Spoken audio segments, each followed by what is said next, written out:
Rain didn't stop people from attending Gallery Walk in downtown Brattleboro on Friday, July 2nd. People were able to visit multiple stations, including Shakespeare in the Street, How's a things trivia going show, out there? drawing with live rappers, a BIPOC voice mic. COVID 19 vaccines were also available while walking around and enjoying the art.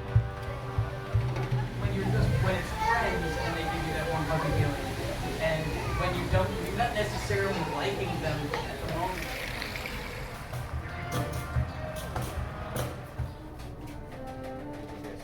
Finds a forest to rest your feet.